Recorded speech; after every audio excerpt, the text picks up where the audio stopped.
Nice and straight lines on the install. If you look at the courses all the way down, this roof is installed with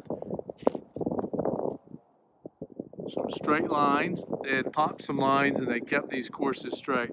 This is nice.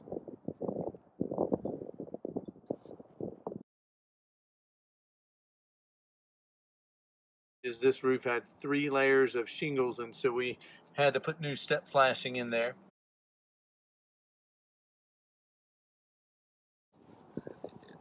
Alright, on the ridge cap, this is the proper way to do it. If you look at the underlying course right here, what you have is a starter shingle, and this is the way you do it. And then the overlying course is your ridge cap, and so that way you have a double layer at the beginning, and you also have this nailed in tight.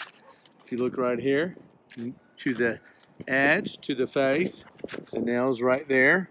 And so with the glue strip right here, once this glues down, there's no way the wind's going to blow that up. So real nice install. That's installed properly right there.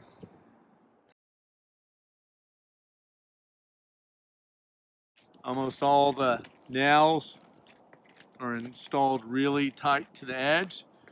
This one, there's one nail that's a little bit back, maybe 3 inches or so. I'd like for that to be a little bit closer. But overall, they nailed it really tight to the rake edge. Nice install. This shingle over here, the starter shingle, should have been installed closer to the edge. This is too loose, so this one's not installed properly.